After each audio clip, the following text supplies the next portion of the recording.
This diorama build is going to be either the 5th or 6th build in the 6 Pine series. It's a series on this channel where I am building an entire miniature town from scratch, and this town has its own history, lots of secrets, and a weird obsession with Bigfoot.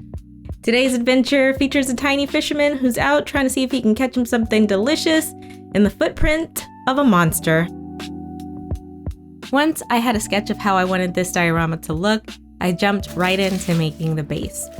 Next, I am tearing up some cardboard, and I'm gonna make these pieces as small as I can because I'm gonna be hot gluing these all around this footprint and using that to build up the mounds of mud and dirt that Bigfoot has disturbed tromping through this area.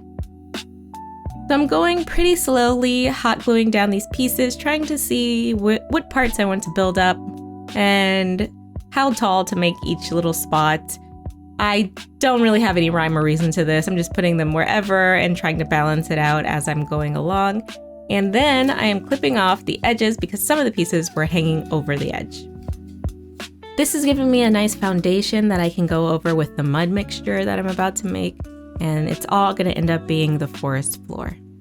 To make the mud mixture, I've got a bunch of different things here that I'm gonna be mixing together. I've got sawdust and flocking, some spackling, some sand, and I'm gonna be mixing this all up in a cup, adding in some wood glue. The spackling is a little bit dried out, so I'm probably gonna have to figure that out as I'm going along. In the end, actually, I add some water to this to thin it down a little bit and mix in some acrylic paint. Now I'm gonna spread this goopy mixture all over the cardboard that I already built up, and this is gonna be a really nice texture for the forest floor. I end up adding in a few more bits of fluff in here just so they'll be glued down into place when I'm gonna paint over this later on.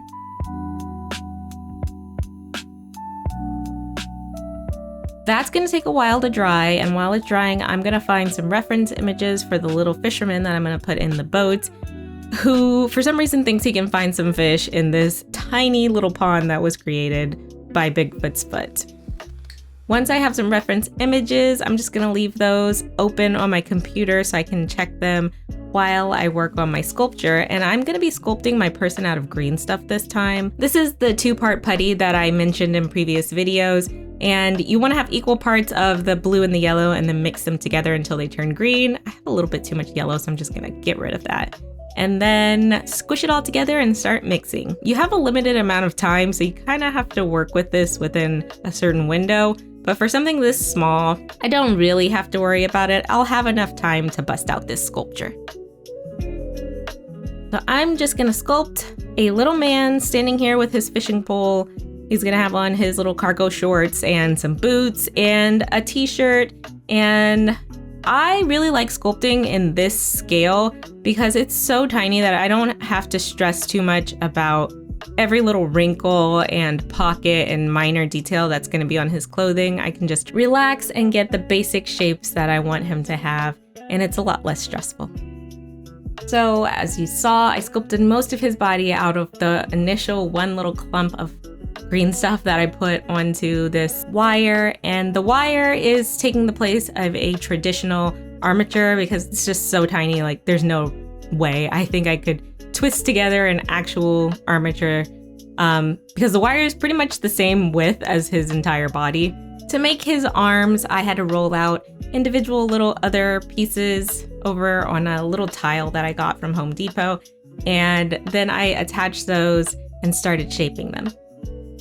I'm using needle nose pliers to squish the brim of his hat, and you can get such thin little strips that are actually going to be durable when you're sculpting with green stuff, which is ultimately why I ended up switching over to using it to sculpt the people, because usually I use polymer clay and it's a lot less durable in the end, and I can get a lot more details with this green stuff. It's gonna take about 24 hours for that guy to harden, so I'm moving on to making the boat he's gonna be in. I've glued together 2 popsicle sticks using some wood glue, and now I'm just drawing out the shape of the boat, and I'm gonna carve it out of the 2 pieces of wood that I've stacked together. I'm using my X-Acto knife to get the basic shape, and then I'm gonna carve out the interior of the boat. I'm making sure that I sand it smooth as I go along. The boat's so small that most of my sanding blocks wouldn't fit inside of it to smooth out the inside, but I had the tip of a tiny file that I was able to get in there, so I smoothed out the inside too. I cut out some strips to go on the inside of the boat to be the seats, and I'm gluing those in place using some super glue. I'm also going to use a really thin piece of wood for his fishing pole. I didn't have a piece thin enough, so I had to sand it down, and I could get a pretty small piece of wood in the end. It looks very, very small on camera, but it was still a little too big for his hands, but it's best I could do. Now that the diorama base has dried, I'm going over with some black and brown acrylic paint. I briefly put in the shape of the foot, painted in the shape of the foot, and then I started painting around it. And later on, I went back in and made it more visible. And as I was painting more and more, I started being completely dissatisfied with how it looked. I couldn't really figure out what was bugging me, but I just knew something wasn't right about it.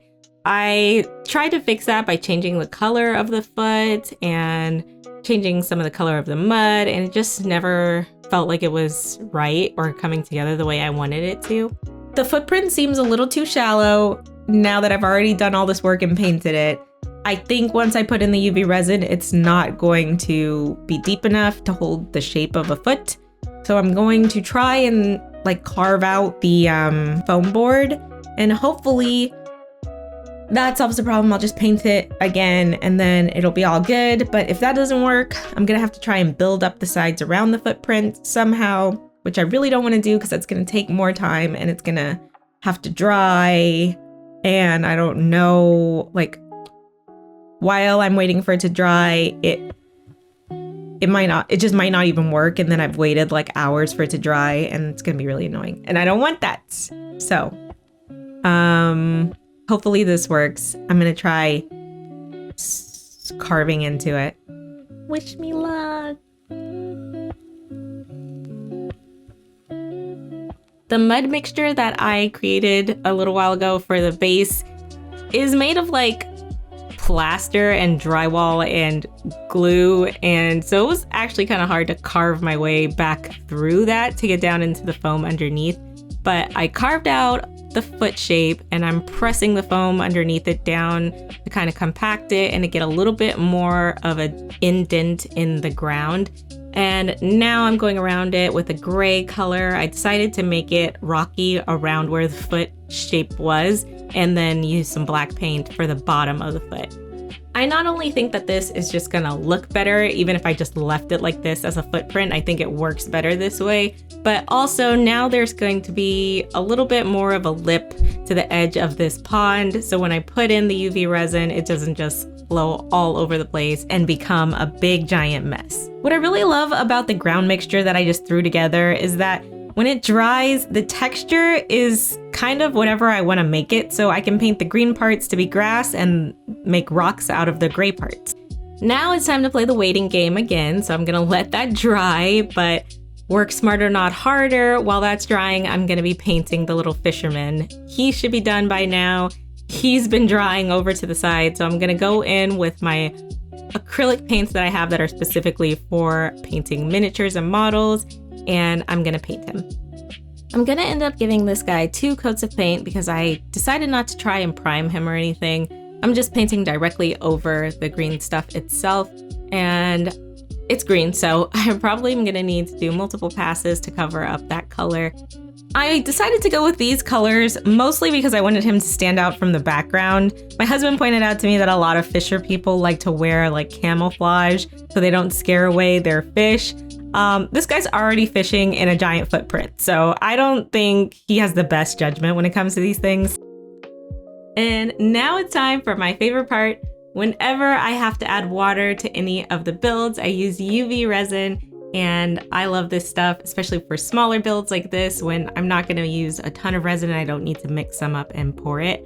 I'm adding in a little bit of the acrylic model paints this time, and I'm making it a little bit darker and more green. That way, not only is the foot going to stand out more, it's also going to look more deep. I was trying to give the impression that this water is kind of mossy and dirty, and is a little bit stale, just like rainwater that's accumulated in this footprint. It isn't meant to be like a freshwater pond or anything. There definitely shouldn't be any fish or anything in here.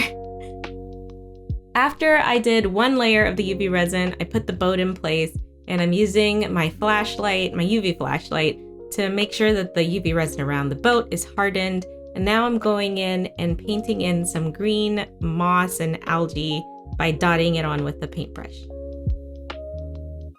I worked in layers going from darker colors to a lighter greenish yellow color on the very top. And I'm going to be adding a couple of trees to this scene. I've been using this UV bonding kit from Let's Resin for bonding a lot of things in my projects. I finally found something it's not that great for, which is putting these trees into this diorama. It is really great for putting two pieces of resin together, or sometimes clay, mostly things that are transparent though, so I do highly recommend it. I'm snipping off the base of the figure, and then I'm gonna super glue him into the boat. Whoops, he needs a little bit of help there. He's had a couple of cervezas before he decided to come out on the lake, so honestly, that explains why he thinks there might be any fish in here. But now he looks like he's perfect, so I'm gonna leave him and get a line for his fishing rod. This is the same batch of deconstructed rope that I used to make the trees. I'm just gonna use one single piece of it for the fishing line. And if you are interested in learning how to make these trees, they're super simple. I've made them so many times in all of the 6 pine videos that I just stopped including it at this point. But if you watch any of the other videos in the 6 pine series, which there's a playlist on my channel, then you will see me make them. They're super simple. I'm neatening up the sides of the diorama. And now I think it's complete. Special thank you, shout out to my patrons, Inez E, Bold Fashion KNZ, Grouchy Old Man, Fatal Gift, Pat M, Suki T, Lizzie B, Ryan R, Cheryl R, Julia SD, Fred C, Isaac W, Naomi M, Lori R, Gabriel K, and Awkward Burp. Thanks for watching, everybody, and if you liked the video, don't forget to subscribe. YouTube may or may not show you more of my stuff. So I'll see you in the next video. Bye.